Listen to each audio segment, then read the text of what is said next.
નમસ્તે વિદ્યાર્થી મિત્રો. સૌરાષ્ટ્ર યુનિવર્સિટીના BSM 1માં જે વિદ્યાર્થીઓને મુખ્ય અથવા ગૌણમાં ગુજરાતી વિષય છે તેમને માટેનો જે નિયત થયેલો અભ્યાસક્રમ છે એમાં પેપર નંબર 1માં એ વિદ્યાર્થીઓ પ્રશિષ્ટ ગુજરાતી કાવ્ય ઝલક નામનું પુસ્તક ભણી રહ્યા છે. એનું સંપાદન ચંદ્રકાંત શેઠ દ્વારા કરવામાં આવ્યું છે.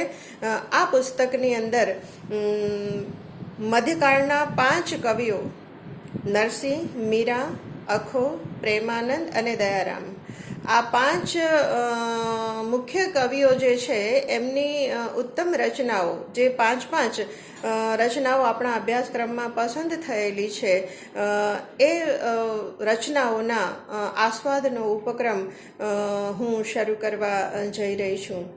જ્યારે હું મધ્યકાળની કવિતાઓ વિશે વાત કરવા જાઉં છું ત્યારે તમે ફર્સ્ટ યરમાં હજી આવ્યા છો ત્યારે સૌથી પહેલાં તો એની પૂર્વ ભૂમિકા રૂપે મારે તમારી સાથે થોડીક વાત કરવી છે. તમે અત્યાર સુધી જે 12મા ધોરણ સુધી ગુજરાતી ભણ્યા, પહેલા ધોરણથી માંડીને 12મા ધોરણ સુધી જે ગુજરાતી વિષય તરીકે ભણ્યા, એમાં તમે અત્યાર સુધીમાં નરસિંહથી શરૂ કરીને અર્વાચીન આધુનિક કવિઓ સુધીના કવિઓના કાવ્યો તમે ભણ્યા હશો.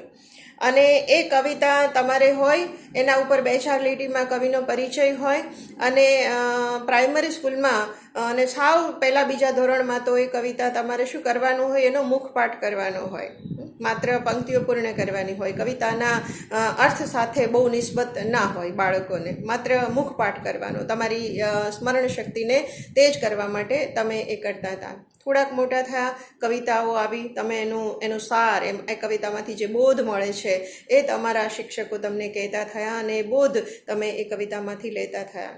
એનાથી આગળ હાઈસ્કૂલમાં ગયા તમે તો કવિતાનું અલગ અલગ રીતે જે અર્થઘટન થતું હોય, એનો આસ્વાદ થતો હોય, એ તમારા શિક્ષકોએ તમને કર્યું હશે. અને એ પછી એ જ્યારે પરીક્ષામાં પૂછાય છે ત્યારે તમે માત્ર એ કવિતામાં કવિ શું કહેવા માગે છે એ એક પ્રશ્ન તમે એકાદ પેરેગ્રાફની અંદર લખ્યો હોય. એટલે આ રીતે તમે ગુજરાતી ભણતા આવ્યા છો. હવે અત્યારે જ્યારે તમે કોલેજમાં આવ્યા છો ત્યારે તમારે માત્ર એક કવિતા નહીં પણ એક આખો કાવ્ય સંગ્રહ ભણવાનો છે, અને એ કાવ્ય સંગ્રહના 25 કાવ્યો તમારે ભણવાના છે. તો એ 25 કાવ્યો જે છે કયા કવિઓના છે, તો મેં તમને કહ્યું એમ એ મધ્યકાલીન યુગના કવિઓ છે. તો તમને પ્રશ્ન થશે કે તમે નરસિંહને, મીરાને કવિ તરીકે, અખાને ભણીને આવ્યા છો, એના નામ તમે સાંભળ્યા છે, પણ એ મધ્યકાળના છે એવી કદાચ આપણને ખબર નથી. તો આ મધ્યકાળ શું છે એના વિશે મારે તમને પહેલાં વાત કરવી છે. કેમ કે મધ્યકાળ શું છે એ તમે જાણશો તો જ એ કવિની જે વિશેષતાઓ છે એને તમે નોંધી શકશો, એને તમે સમજી શકશો. એટલે મધ્યકાળ જે છે એ નરસિંહથી શરૂ થયેલો મનાય છે અને દયારામ સુધી આવતા એ પૂરો થાય છે. એટલે સર્જકની દ્રષ્ટિએ નરસિંહથી દયારામ સુધીનો જે સમય છે એ મધ્યકાળ છે. અને સમયની દ્રષ્ટિએ જો આપણે જોઈએ તો ઈસવીસનની 10મી 12મી સદીથી લઈને 17મી સદીના પૂર્વાર્ધ સુધીનો જે સમય છે એ મધ્યકાલીન ગુજરાતી સાહિત્યનો સમય છે એવું આપણે કહી શકીએ. તો 17મી સદીના પૂર્વાર્ધ સુધી એ મધ્યકાળ છે, અને પછી અર્વાચીન તરફ જાય છે. તો એ શું છે, આ મધ્યકાળ શું છે અને અર્વાચીન શું છે?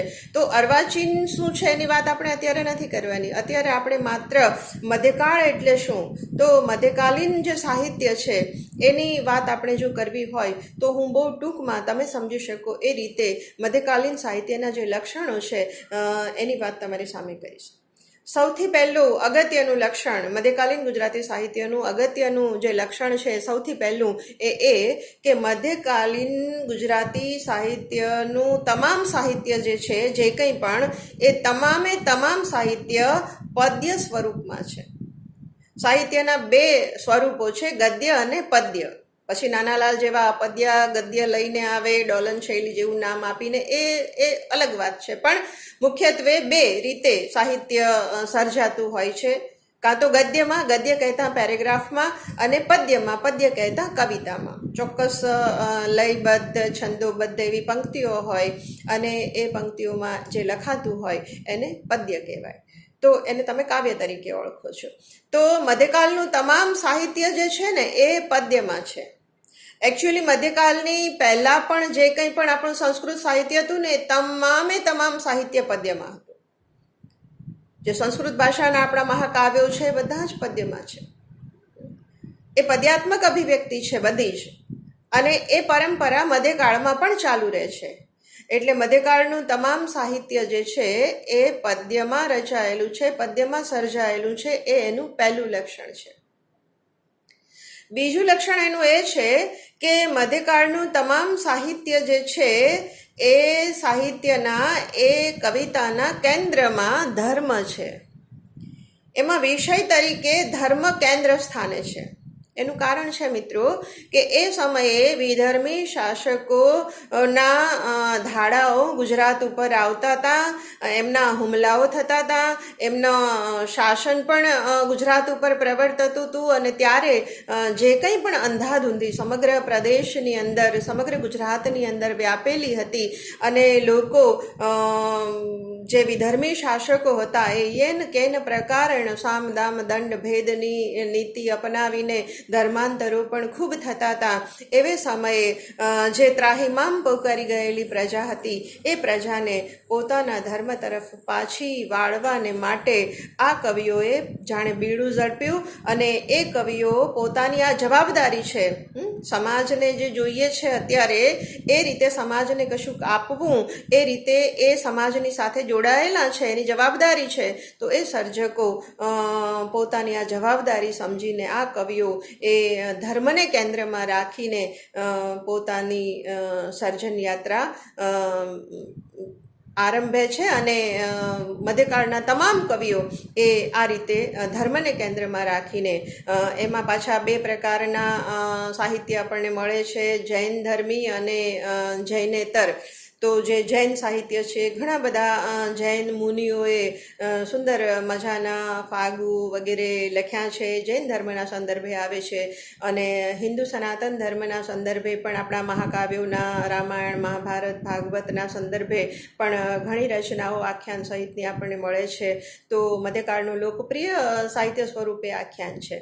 એટલે આખ્યાનમાં પણ મોટાભાગના આખ્યાનની અંદર, ફાગુની અંદર જે કંઈ પણ એ વખતના સાહિત્ય સ્વરૂપો હતા, ધોળ, કીર્તન, એ બધા જ, ચાહે અખાના છપ્પા હોય કે ભોજાના ચાબખા હોય, પણ એ બધાની અંદર કેન્દ્રમાં ધર્મ છે. એટલે મધ્યકાળનું આ એક બીજું અગત્યનું લક્ષણ છે મિત્રો, કે એ તમામ સાહિત્ય જે છે એ ધર્મકેન્દ્રી છે. ત્રીજું એનું અગત્યનું લક્ષણ એ છે કે મધ્યકાળનું તમામ સાહિત્ય જે છે ને એ હસ્તપ્રતોમાં છે. હસ્તપ્રતો એટલે એ વખતે ટાઈપરાઇટરની શોધ નહીં થઈ હોય, મુદ્રણ યંત્રો નહોતા આવ્યા હજી. એટલે જે કોઈ પણ સર્જકો સર્જન કરતા હતા, કવિતાઓ લખતા હતા, કોઈ પણ સ્વરૂપે પોતાનું સર્જન કરતા હતા, એ બધા કેવી રીતે કરતા હતા? તો કે હસ્તલિખિત, હાથે લખેલું એ સાહિત્ય આપણને મળે છે. એટલે અત્યારે પણ જે મધ્યકાલીન સાહિત્ય આપણને મળે છે, કોઈને કોઈ વિદ્વાને એને હસ્તપ્રતોમાંથી વાંચીને, એની હસ્તપ્રતોનો અભ્યાસ કરીને એનું સંપાદન કરેલું હોય એ જ સાહિત્ય આપણા સુધી પહોંચ્યું છે. ડાયરેક્ટલી કોઈ મધ્યકાળનો કવિ એ પોતાનું સાહિત્ય પ્રકાશિત કરેલું આપણા સુધી પહોંચાડી શકતો નથી, કેમ કે એ સમયની અંદર એ શક્ય જ નહોતું. એટલે હસ્તપ્રતોમાં એ વસ્તુ આપણા સુધી પહોંચે છે. ક્યારેક એવા પ્રશ્નો પણ ઊભા થાય કે લખાવનાર જે સર્જક પોતે હોય એ પોતે લખી શકવા અશક્તિમાન હોય તો એ બીજાની પાસે લખાવતા હોય, તો જેની પાસે લખાવતા હોય એને લહિયો કહેવાય. તો લહિયો જો હોશિયાર હોય તો એ ક્યારેક સર્જકનું નામ લખવાને બદલે પોતાનું નામ લખી નાખે. તો આવા ગોટાળાઓ પણ મધ્યકાળમાં પુષ્કળ થયા છે. મધ્યકાળના કોઈ કવિઓ વિશે આ એના પછીનું એનું લક્ષણ છે. પણ એ હસ્તપ્રતોમાં જે સચવાયેલું સાહિત્ય છે એ તમામ મધ્યકાળનું સાહિત્ય છે. એ પછીનું જે અગત્યનું એનું લક્ષણ ના કહી શકાય, પણ એ કવિઓનું જે લક્ષણ છે, કવિઓનો જે એની જે પ્રકૃતિ છે, એ જે ધ્યેયથી આ સાહિત્ય સર્જન કરે છે, એમાં કવિ પોતે કવિ છે એવા સભાનપણે એ સર્જન કરતો નથી. આ મધ્યકાળના સાહિત્યનું, મધ્યકાળના સર્જકોનું એક અગત્યનું લક્ષણ છે. મેં પહેલાં કહ્યું એમ કે પોતાની અંદર કોઈ પ્રતિભા છે, પોતાને સંસ્કૃત આવડે છે, સંસ્કૃતના મહાકાવ્યોનો એ અભ્યાસ કરી શકે છે, તો એ મહાકાવ્યોના આધારે કે બીજા આપણા કોઈ પુણ્યશ્લોક વ્યક્તિ હોય એની કથા પોતે જાણે છે, તો એ કથાને લોકો સમક્ષ મૂકવા માટે એ પોતે આ કરતો હોય છે. એટલે પોતાની આ ફરજ છે સમાજ માટે, જે થાક્યા પાક્યા આખો દિવસ શોષિત પીડિત લોકો આવી અને માનસિક રીતે જે ભાંગેલા છે એને થોડુંક મનોરંજન આપવું છે, એમને બેઠા કરવા છે, માત્ર એ જ હેતુ એમનું છે. એટલે લોકોને મનોરંજન આપવું, લોકોને આપણી ધાર્મિક વાતો લોકો સુધી પહોંચાડવી, ધાર્મિક પ્રસંગો લોકો સુધી પહોંચાડવા, આવા હેતુ સાથે પોતાનું કાર્ય જ્યારે આરંભે છે, ત્યારે પોતાનું કાર્ય કરે છે, જ્યારે સમગ્ર જીવન દરમિયાન, ત્યારે એ ક્યારેય પોતાની જાતને કવિ તરીકે પ્રસ્થાપિત કરતા નથી. એ માત્ર અને માત્ર એક જવાબદાર સમાજના વિદ્વાન તરીકેની પોતાની ભૂમિકા ભજવે છે અને એ રીતે એ સર્જન કાર્યમાં પ્રવૃત્ત રહે છે. એટલે કવિને જ્યારે આ ચોથી વાત આપણે કરવાની છે કે કવિને જ્યારે કવિપદનું અભિમાન નથી ને, એટલે શું બને છે કે કવિ તો બસ લખે છે તો લખે છે, પછી એની નીચે ક્યાંય બધા જ સ્વરૂપોમાં કે બધા જ કાવ્યોમાં ઘણીવાર તો કવિનું નામ પણ નથી મળતું.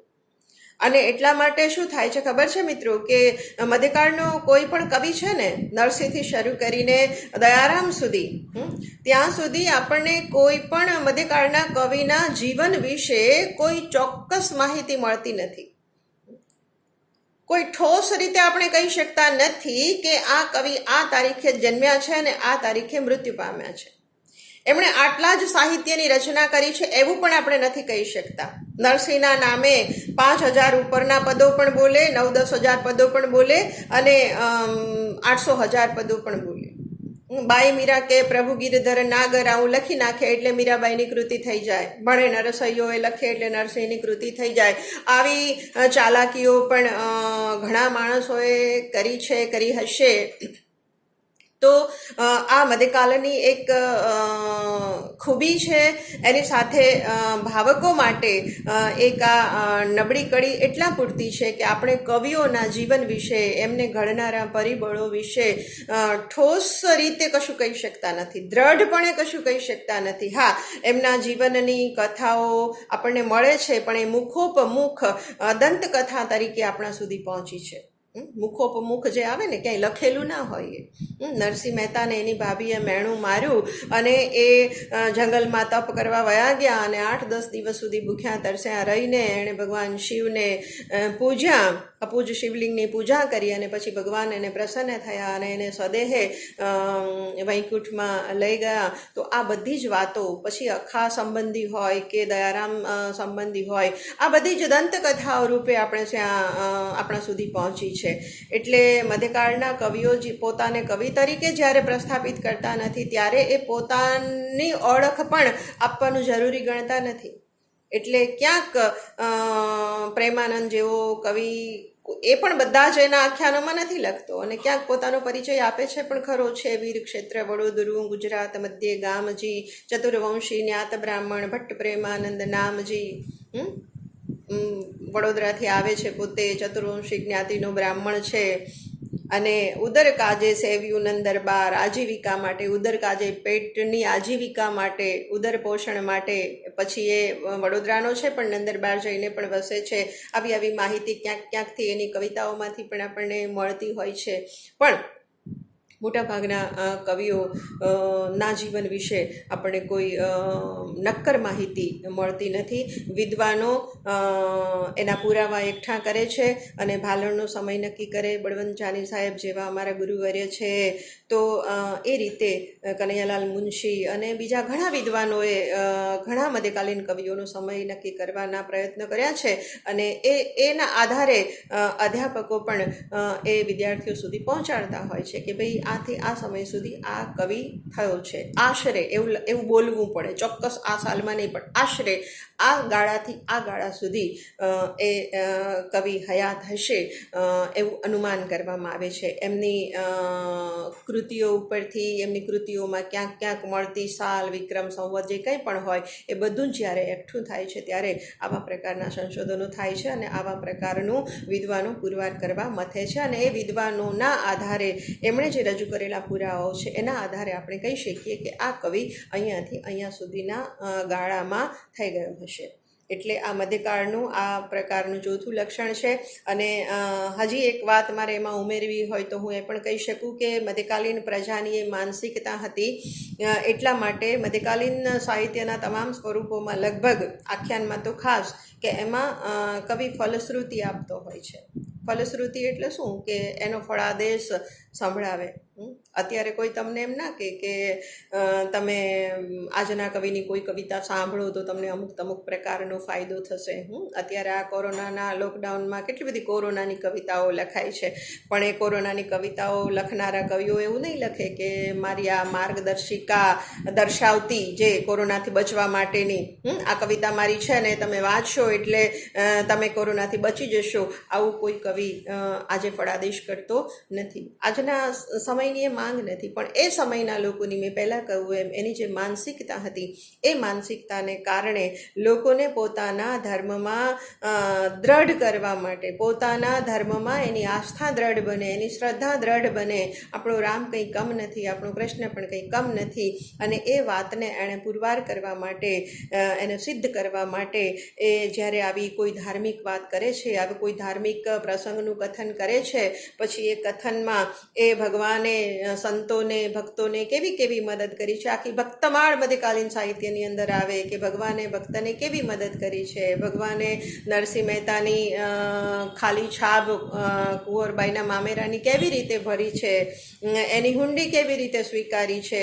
આ બધી જ જ્યારે લોકો સામે આ વાત જાય છે ત્યારે જ્યારે એ આખ્યાન રૂપે, કથાત્મક રૂપે આપણી સામે આવતી હોય છે ત્યારે એવી કૃતિઓની અંદર છેલ્લે ફલશ્રુતિ આપેલી હોય છે. બહેનોને ખબર હોય કે જ્યારે વ્રતોનો મહિનો શરૂ થાય ને ત્યારે વ્રત કથાઓની ચોપડીઓ લઈને વંચાતી હોય અને શીતળા સાતમની કથા હોય તો એ શીતળા સાતમની કથામાં, શીતળામાં જેને જે રીતે ફળ્યા એ વાર્તાની અંદર આ વાર્તા વાંચનારને પણ ફળજો, આ સાંભળનારને પણ ફળજો, આ રીતે એ ફલાદેશ એમાં થતો હોય છે.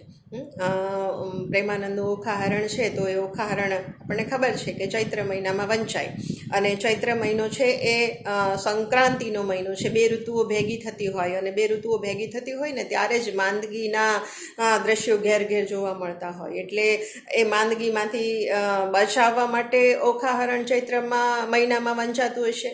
ચૈત્ર મહિનામાં લીમડાનું કુલ ખાવાનો રિવાજ છે એ માંદગીથી બચવા માટે હોય.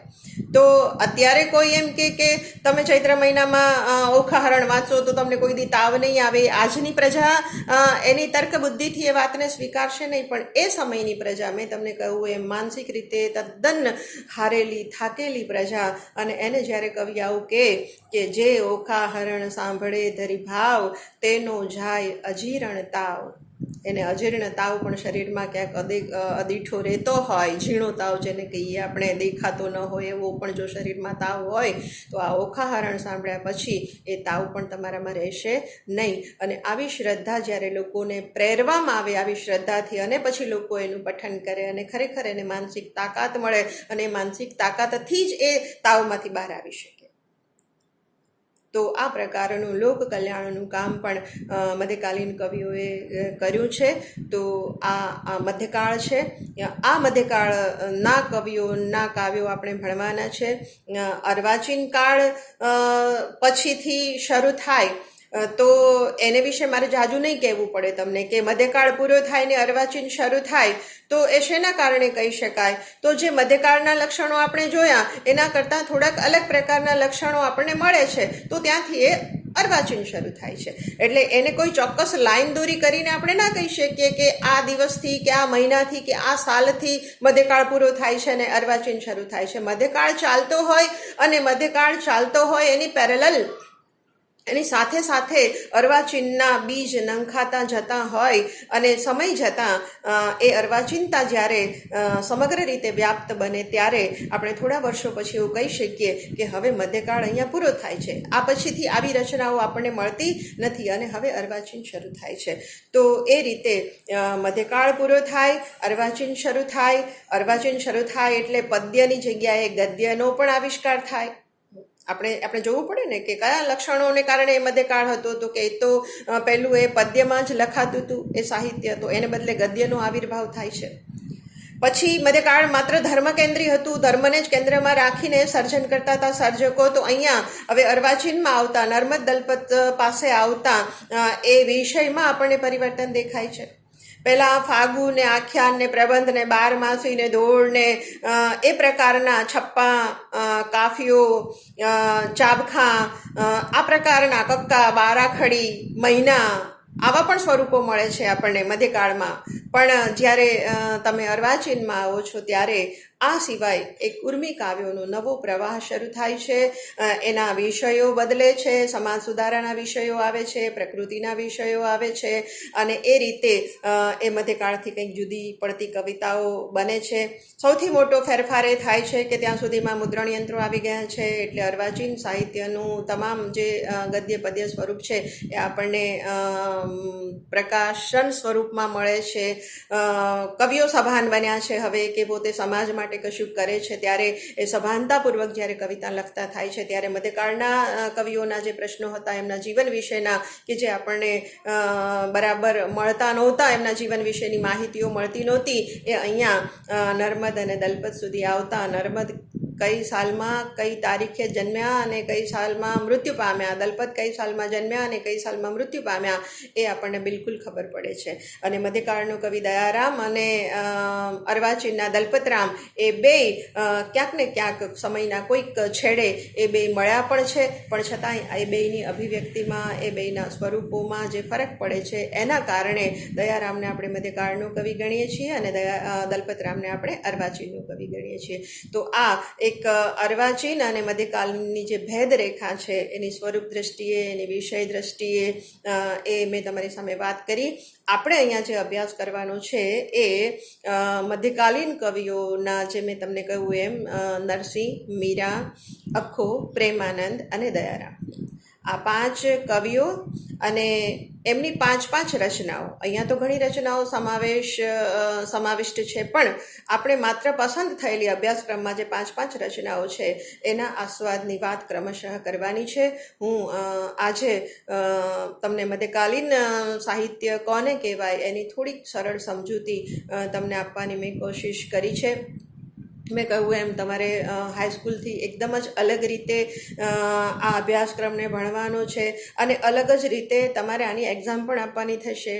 પહેલાં 2-5 માર્કનો પ્રશ્નનો જવાબ ગુજરાતીનો, કવિતાનો તમે આપ્યો હશે. હવે 20-20 માર્કના, 14-14 માર્કના એક પ્રશ્નો તમારે 8-8, 10-10 પેજના લખવા પડશે. આ બધા જ કાવ્યોના અંતે તમારે એના મૂલ્યાંકન તરફ જવું પડશે. એટલે આખો તમારો જે અભ્યાસની પદ્ધતિ છે એ કોલેજમાં આવતા બદલી જાય છે. તો એ રીતે આપણે આ કાવ્યોનો આગળ ઉપર અભ્યાસ કરશું, એનો આસ્વાદ કરશું અને એ રીતે આપણે મળ્યા કરીશું. અત્યારે રજા લઉં. આભાર.